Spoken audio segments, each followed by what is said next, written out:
जय हिंद दोस्तों। आज हम लोग बात करने जा रहे हैं how to write practical and experiment in CBSE board exam. आज हम लोग बात करेंगे कि सीबीएसई के बोर्ड एग्जाम में प्रैक्टिकल और एक्सपेरिमेंट कैसे लिखा जाता है।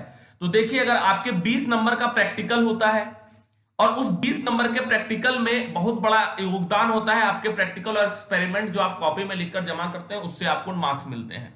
और सिर्फ वहीं पर इसका योगदान नहीं होता है, जब आप 80 नंबर का जो एग्जाम देते हैं थ्योरी पार्ट, तो उस थ्योरी पार्ट में भी प्रैक्टिकल से रिलेटेड सवाल पूछे जाते हैं।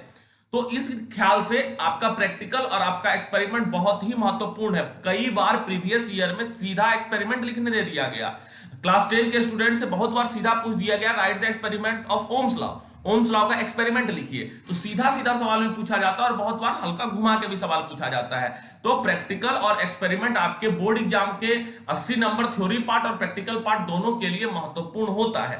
तो हम लोग पहले तो ये समझ लेते हैं कि कौन कौन सा एक्सपेरिमेंट हम लोगों को पढ़ना है। तो केमिस्ट्री में ये सभी एक्सपेरिमेंट को पढ़ना है, फिजिक्स में ये तमाम एक्सपेरिमेंट आपको पढ़ने हैं और बायोलॉजी में ये सभी एक्सपेरिमेंट आपको पढ़ने हैं। इसलिए सभी एक्सपेरिमेंट को आप ध्यान से पढ़ें और उसे बेहतर तरीके से लिखें, ताकि आपको पता रहे कि हर एक्सपेरिमेंट में कौन सा टर्म यूज होता है। और आपके इस काम में हम मदद कर सकते हैं।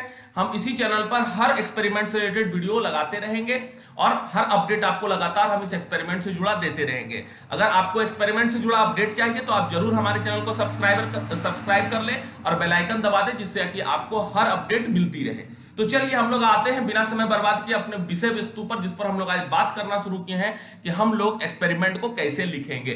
तो एक्सपेरिमेंट लिखने के लिए सबसे पहले आपको लिखना पड़ता है एम, कि आप जो एक्सपेरिमेंट लिखने जा रहे हैं आपका एम क्या है। तो एम देखिए बहुत बड़ा चीज नहीं है, जो सवाल आपको दिया हुआ है, जो सवाल आपको दिया हुआ है वही आपका एम हो जाता है। ठीक है, तो आपको एम में वही सवाल को लिख देना है। जैसे अगर उदाहरण के तौर पर अगर हम बोले कि आपको ओम्स लॉ का एक्सपेरिमेंट लिखना है, तो to show the voltage is directly proportional to current, तो जो कुछ दिया हुआ है आपको वो सवाल को इसमें लिख देना है एम में जाकर। उसके बाद आपको लिखना होता है थ्योरी पार्ट। बहुत इंपॉर्टेंट पार्ट होता है थ्योरी पार्ट, और बोर्ड के एग्जाम में जो प्रैक्टिकल से जुड़े सवाल पूछे जाते हैं उसमें इस थ्योरी पार्ट्स का बहुत बड़ा योगदान होता है। क्या होता है थ्योरी पार्ट में? थ्योरी पार्ट में आप जिस भी चीज का एक्सपेरिमेंट कर रहे हैं उस चीज से रिलेटेड जो कुछ भी पार्ट है, जो थ्योरी है, उसको आपको उसमें मेंशन करना पड़ेगा। मैं ओम्स लॉ का उदाहरण ले रहा हूं, मैं इस जगह भी ओम्स लॉ का उदाहरण लेता हूं। आपको अगर ओम्स लॉ को लिखना है तो ओम्स लॉ का पूरा जो डिफिनेशन है, at constant temperature potential difference is directly proportional to current, V is directly proportional का साइन देते हुए I, V equals to I R, उससे रिलेटेड जो ग्राफ है, तो वो तमाम तरह का चीज, ठीक है, जो आपको इसके बारे में पता है थ्योरी में, वो सभी चीज को आपको इसमें मेंशन करना पड़ेगा बहुत ही डिटेल में। ठीक है, तो ये थ्योरी पार्ट में हम लोग करते हैं। उसके बाद हम लोग लिखते हैं मटेरियल रिक्वायर्ड। ठीक है, अच्छा, सभी को हम लोग लाइन के सटा के लिखेंगे। लेफ्ट हैंड साइड का जो लाइन होता है उसके साथ इसको लिखा जाता है हमेशा। तो मटेरियल रिक्वायर्ड में हम लोग क्या लिखते हैं? मटेरियल रिक्वायर्ड में उस एक्सपेरिमेंट को करने के लिए हमको जो जो डिवाइस की जरूरत होती है वो सभी डिवाइस को हम लोग मटेरियल रिक्वायर्ड में लिखते हैं। अच्छा, इससे आपके एग्जाम में क्या सवाल बन सकता है? एग्जाम में पूछा जा सकता है, write the material which is required to perform Ohm's law experiment. वो सभी मटेरियल के बारे में लिखे जो जरूरत पड़ता है ओम्स लॉ के एक्सपेरिमेंट में, या स्टोमाटा को के एक्सपेरिमेंट में, या किसी केमिकल रिएक्शन के एक्सपेरिमेंट में। तो आपको वो तमाम मटेरियल पता होना चाहिए कि लैब में कौन कौन सा मटेरियल, कौन कौन सा इक्विपमेंट का इस्तेमाल किया गया, वो भी आपको उसके बाद मेंशन करना है। मटेरियल रिक्वायर्ड आपने लिख दिया। उसके बाद आपको लिखना है प्रोसीजर। तो प्रोसीजर में हम लोग क्या करते हैं? प्रोसीजर में हम लोग लिखते हैं वो तमाम चीज जो हम लोगों ने इस पूरे एक्सपेरिमेंट में किया है, किस डिवाइस को किसके साथ कनेक्ट किया। ठीक है, अगर उसमें कोई डायग्राम संभव हो तो डायग्राम जरूर बनाएं। कोई पिक्टोरियल व्यू अगर आप उस पूरे देना चाहते हैं, कोई पिक्चर बना के आप कुछ विशेष तौर पर समझाना चाहते हैं तो आप पिक्चर जरूर बनाएं। और पॉइंट वाइज आप कोशिश करें कि लिख दे प्रोसीजर में कि सबसे पहले ये काम किए, सेकंड में ये काम किए, थर्ड में ये काम किए। तो पॉइंट वाइज जब आप लिखते हैं प्रोसीजर, तो उससे क्या होता है कि एग्जामिनर को पढ़ने में आसानी होती है और वो एक एक पॉइंट को आराम से पढ़ पाता है कि हाँ, पहला पॉइंट में ये, दूसरा पॉइंट में ये, तीसरा पॉइंट में ये। बहुत सारे लोग प्रोसीजर में क्या करते हैं कि पूरा सब कुछ एक जगह मिला के लिख देते हैं, पूरा बड़ा से पूरा बात एक ही बात में लिख दिए, एक लंबा से एक पन्ना में प्रोसीजर लिख दिया। उससे क्या होता है कि एग्जामिनर एक पन्ना पढ़ने में उब जाता है और उस कंडीशन में आपका नंबर कटने के चांसेस ज्यादा होते हैं। इसलिए आपको उस तरीके से नहीं लिखना है। आपको पॉइंट बना के एक नंबर में क्या करेंगे, उसके बाद कौन सा परफॉर्म करेंगे, उसके बाद कौन सा सीक्वेंस परफॉर्म करेंगे, तो इस प्रकार से आपको सीक्वेंस वाइज बना के लिखना होगा। तो इस बात का आपको ध्यान रखना है। प्रोसीजर के बाद आपके सामने आता है अगला ऑप्शन ऑब्जर्वेशन। देखिए, आपने जो एक्सपेरिमेंट किया तो आपने कुछ ऑब्जर्व किया, ठीक है। ऑब्जर्व क्या किया, जैसे अगर आपने ओम्स लॉ का एक्सपेरिमेंट किया तो आप टेबल बना देंगे, ठीक है। एक टेबल बना देंगे, टेबल में आप लिख देंगे कि वोल्टेज हम ये दे रहे थे, और नीचे आप करंट बना देंगे, आई लिख देंगे, और जो आपका ऑब्जर्वेशन आया, ठीक है, वो ऊपर में वोल्टेज लिख देंगे, नीचे करंट, ऊपर में वोल्टेज, नीचे करंट। तो ऐसे करते हुए आप अपना ऑब्जर्वेशन सिर्फ इसमें क्या करेंगे, लिख देंगे, ठीक है, टेबल बना देंगे। तो जो कुछ भी आपको पता चल रहा है वो ऑब्जर्वेशन में आपको जो कुछ उसमें दिखा, उससे आपको अभी रिजल्ट नहीं निकालना है, आपको जो कुछ दिखा आपको बस वो सीधा सीधा वहां पे लिख देना है, कोई टेबल के फॉर्मेट में लिख देना है, हर चीज का यूनिट को एक्सप्रेस करते हुए बेहतर तरीके से आपको उसको लिख देना है ऑब्जर्वेशन में। ऑब्जर्वेशन के बाद आता है कैलकुलेशन, ठीक है।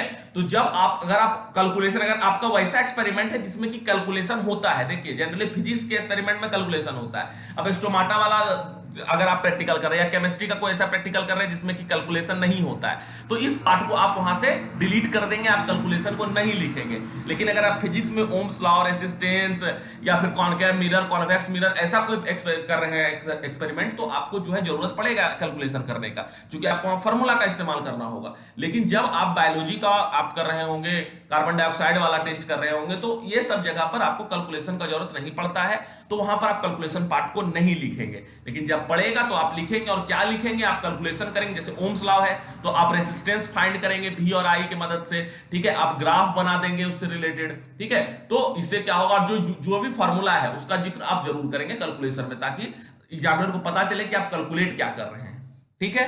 उसके बाद कैलकुलेशन के बाद आता है आपका रिजल्ट एंड डिस्कशन। जब आप कैलकुलेशन कर लेते हैं उसके बाद आपका फाइनली रिजल्ट आ जाता है, ठीक है। जो रिजल्ट आ जाता है उस रिजल्ट को आपको मेंशन करना है। जनरली रिजल्ट में वही होता है जो आप एम में लिखे होते हैं, ठीक है। एम में जो आप लिखते हैं कि हमको ये शो करना है, रिजल्ट में लिखते हैं ये शो हो गया, और ये पता चलता है कि ये होता है। जैसे उदाहरण के तौर पर अगर आपने एम में लिखा है टू वेरीफाई ओम्स लॉ या to check the voltage directly proportional to current और नॉट, ये आपका एम है, तो आप फाइनली रिजल्ट में क्या लिखेंगे, yes voltage is directly proportional to current, ठीक है। और अगर आप ग्राफ बना पाए तो यहां भी बना के आप दिखा दीजिए कि हाँ देखिए हो गया, मेरा एक्सपेरिमेंट शो कर रहा है, ठीक है। तो ये आपको रिजल्ट में लिखना होगा जाके। उसके बाद precaution and the source error, देखिए ये बहुत इंपॉर्टेंट पॉइंट बन जाता है लास्ट का, प्रिकॉशन और the source of error. Precaution में क्या लिखना है कि इस कोई भी एक्सपेरिमेंट जब आप कर रहे हैं तो उसके दरमियान में आपको कौन कौन सा सावधानी बरतना है। कौन कौन सा सावधानी बरतना है कि अगर आप करंट वाला कोई एक्सपेरिमेंट कर रहे हैं तो हाथ में आपका ग्लव्स होना चाहिए। केमिकल रिएक्शन वाला कोई कर रहे हैं तो आप मास्क पहन ले, हो सकता है कि कोई केमिकल्स आपके नाक के थ्रू शरीर में पहुंच जाए, वो आपको नुकसान कर जाए।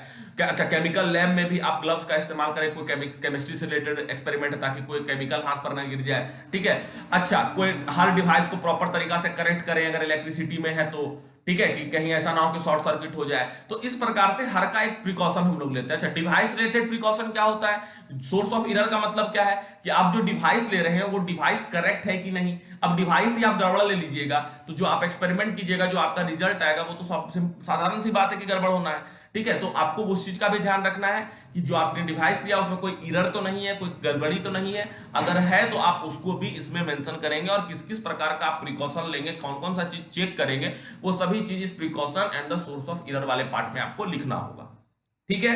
उम्मीद करते हैं आपको ये पूरा एक्सपेरिमेंट लिखने का तरीका समझ में आ गया होगा। आगे के और भी एक्सपेरिमेंट से रिलेटेड जानकारी के लिए आप हमारे चैनल को जरूर सब्सक्राइब कर लें। अगर वीडियो पसंद आया है तो वीडियो को लाइक करें और लोगों तक इसे शेयर करें। बहुत बहुत धन्यवाद।